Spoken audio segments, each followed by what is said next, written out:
الحمد للہ رب العالمین والصلاة والسلام علی رسول اللہ الکریم اما بعد۔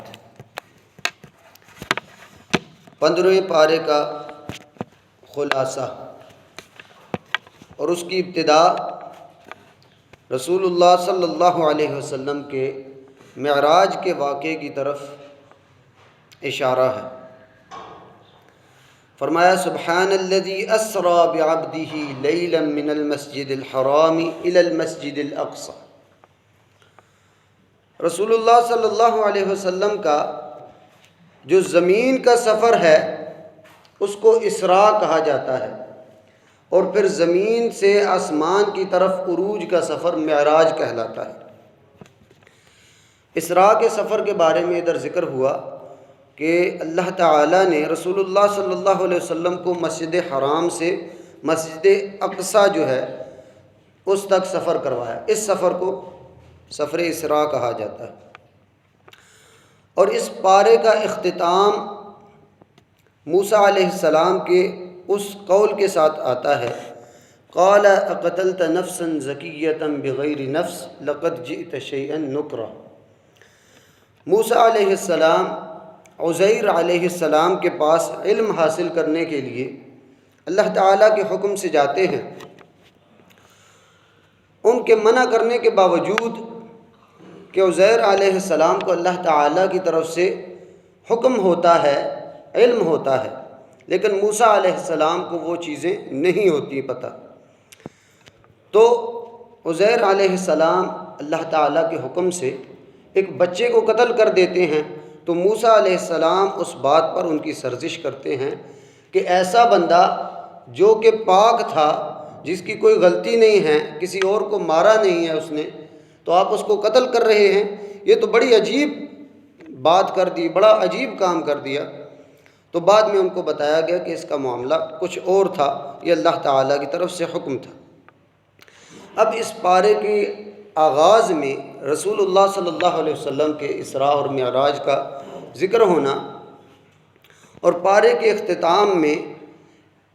اس گناہ کے بارے میں ذکر ہونا جو کہ پسندیدہ نہیں ہے اللہ تعالیٰ کے نزدیک، یہ اس بات کی طرف اشارہ ہے کہ اللہ تعالیٰ انسان کو انسانیت کی معراج اور اوج سرا کی بلندیوں تک لے کے جانا چاہتا ہے، لیکن یہ انسان ہے کہ کچھ ایسی بیماریاں اس میں موجود ہیں یا کہ کچھ ایسے کام ہیں جن کا ارتکاب کر کے یہ اپنے آپ کو پستیوں اور گہرائیوں میں لے جاتا ہے۔ اب اس پارے کی روشنی میں ہم نے یہ دیکھنا ہے کہ وہ کون سے اعمال ہیں جو انسان کو بلند مقام دیتے ہیں، اس کو مرتبہ دیتے ہیں، اور وہ کون سے اعمال ہیں جو اس کو گرا دیتے ہیں۔ سب سے پہلے وہ عظیم کام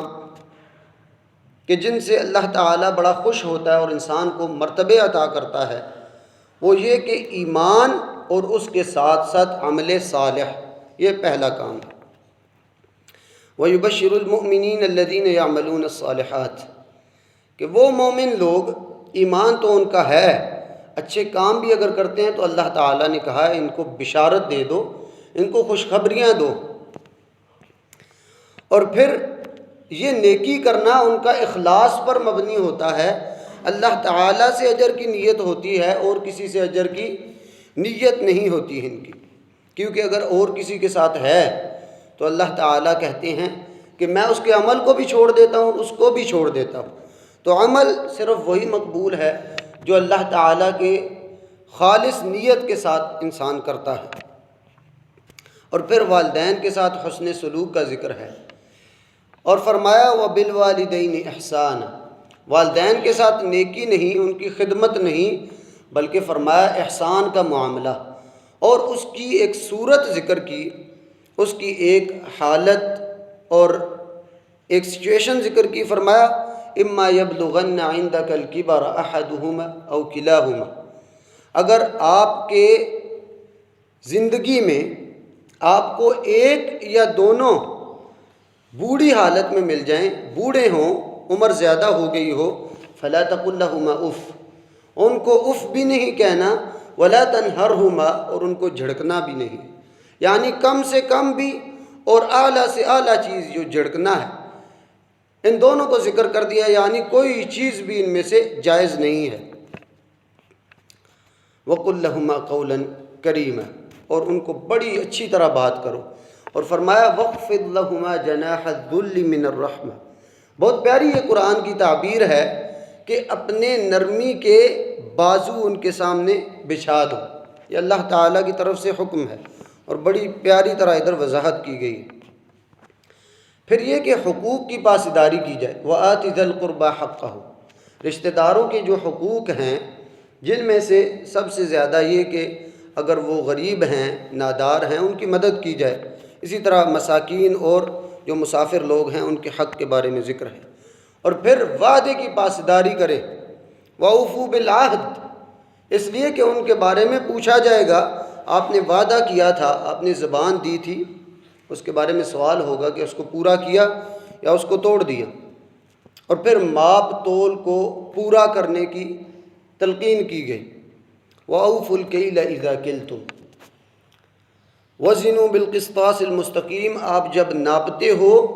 تو پیمانہ درست ہونا چاہیے، اس میں کوئی ٹیڑھ نہیں ہونی چاہیے۔ اور پھر فرمایا اللہ تعالیٰ کی تسبیح کیا کرو، کیوں؟ اس لیے کہ یہ صرف آپ ہی کے نہیں بلکہ آسمانوں اور زمینوں، فرمایا تسبح لہ السماوات السبع والارض، ساتوں آسمان اور زمینیں جو ہیں یہ اللہ تعالیٰ کی تسبیح کرتی ہیں۔ پھر اس میں جو کچھ ہے ہر چیز اللہ تعالیٰ کی تسبیح کرنے والی ہے۔ اور پھر فرمایا وَلَكِنْ لَا تَفْقَهُونَ تَسْبِيحَهُمْ، یہ تسبیح کر رہے ہیں، آپ ان کی تسبیح کو پہچان نہیں سکتے، سمجھ نہیں سکتے۔ اور پھر زبان کی حفاظت کا حکم ہوا، فرمایا وَقُلْ لِعِبَادِي يَقُولُ الَّتِي هِيَ أَحْسَنُ، سب سے بہتر جو بات ہے، سب سے اعلیٰ بات ہے، وہ کیا کریں۔ اس لیے کہ شیطان تو آپ کے درمیان پھوٹ ڈالنے کی کوشش کرتا ہے، تو اس کی وجہ کیا ہوتی ہے، صورت کیا ہوتی ہے کہ انسان اخلاق کے دائرے سے نیچے ہو جاتا ہے۔ اور پھر فجر کے وقت جو قرات ہے اس کا ذکر کیا گیا کہ فجر کے وقت وقرآن الفجر کہا گیا۔ قرآن الفجر یعنی فجر کی نماز ایسی ہے کہ اس میں لمبا قرآن پڑھنا چاہیے اور لمبی قرات کرنی چاہیے۔ اور پھر تہجد کے فضائل کے بارے میں ذکر ہے، وَمِنَ اللَّيْلِ فَتَهَجَّدْ بِهِ، رسول اللہ صلی اللہ علیہ وسلم کو خصوصی حکم دیا گیا تھا اور کہا گیا تھا کہ یہ تہجد کی نماز ایسی ہے جس کی وجہ سے اللہ تعالیٰ آپ کو ہر مخلوق سے، ہر نبی سے اور سب سے زیادہ اعلیٰ مقام، جس کو مقام محمود کہا جاتا ہے، اس پر فائز کریں گے۔ اور پھر فرمایا گیا کہ سجدے میں گڑ گڑا کر دعائیں کیا کرو، جیسا کہ اہل کتاب کے بارے میں، یہود و نصارہ میں سے جو انصاف پسند لوگ ہیں، جنہوں نے اسلام کو قبول کیا اور اسلام کی تعریف کی، ان کے بارے میں اللہ تعالیٰ نے فرمایا کہ یہ ایسے پاک لوگ تھے، جب ان کے سامنے اللہ تعالیٰ کی قرآن کی آیات نازل ہوتی تھیں تو یہ سجدوں میں گر جاتے تھے اور رو رو کے اللہ تعالیٰ سے کہتے تھے وَيَقُولُونَ سُبْحَانَ رَبِّنَا إِن كَانَ وَعْدُ رَبِّنَا لَمَفْعُولًا، اللہ تعالیٰ کا وعدہ، اللہ تعالیٰ نے جو بات کی ہے وہ پوری ہونے والی ہے۔ اور پھر الحمدللہ اور اللہ تعالیٰ کی شان کا ذکر کیا گیا ہے کہ اللہ تعالیٰ وہ ذات ہے نہ جس کا کوئی بیٹا ہے، نہ اس کا کوئی شریک ہے، نہ اس کی بادشاہی میں کوئی شامل ہے۔ اور انتہائی ضروری چیز کی طرف تنبیہ کی گئی کہ کوئی بھی کام کریں، آپ نے یہ نہیں کہنا کہ میں اس کو کل کروں گا یا اس کو تھوڑے ٹائم کے بعد کروں گا، نہیں، بلکہ فرمایا إِلَّا أَن تَقُولُوا إِلَّا أَن يَشَاءَ اللَّهُ،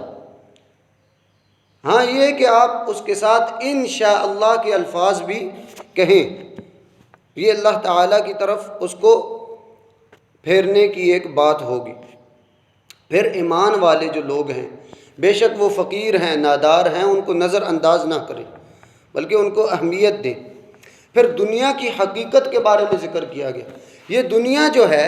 اس کی حقیقت کیا ہے، كَمَاءٍ أَنزَلْنَاهُ مِنَ السَّمَاءِ، دنیا کی حقیقت یہ ہے کہ ایک پانی آسمان سے جب اللہ تعالیٰ اس کو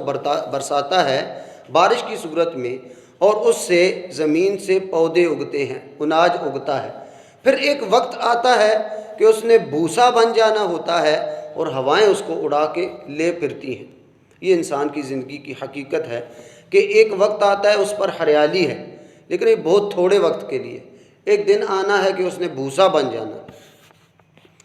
اس کو مد نظر رکھا جائے۔ یہ تو وہ چیزیں تھیں جو اللہ تعالیٰ کی طرف سے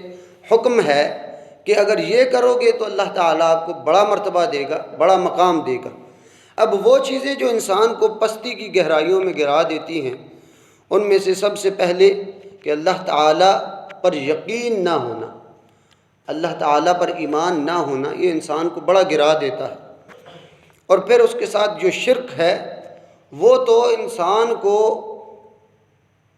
گناہوں کی دلدل اور سب سے پہلی اس کی جو کڑی ہے وہ شرک ہے، اس میں مبتلا کر دیتا ہے۔ پھر فضول خرچی سے منع کیا گیا، ان المبذرین کانوا اخوان الشیاطین،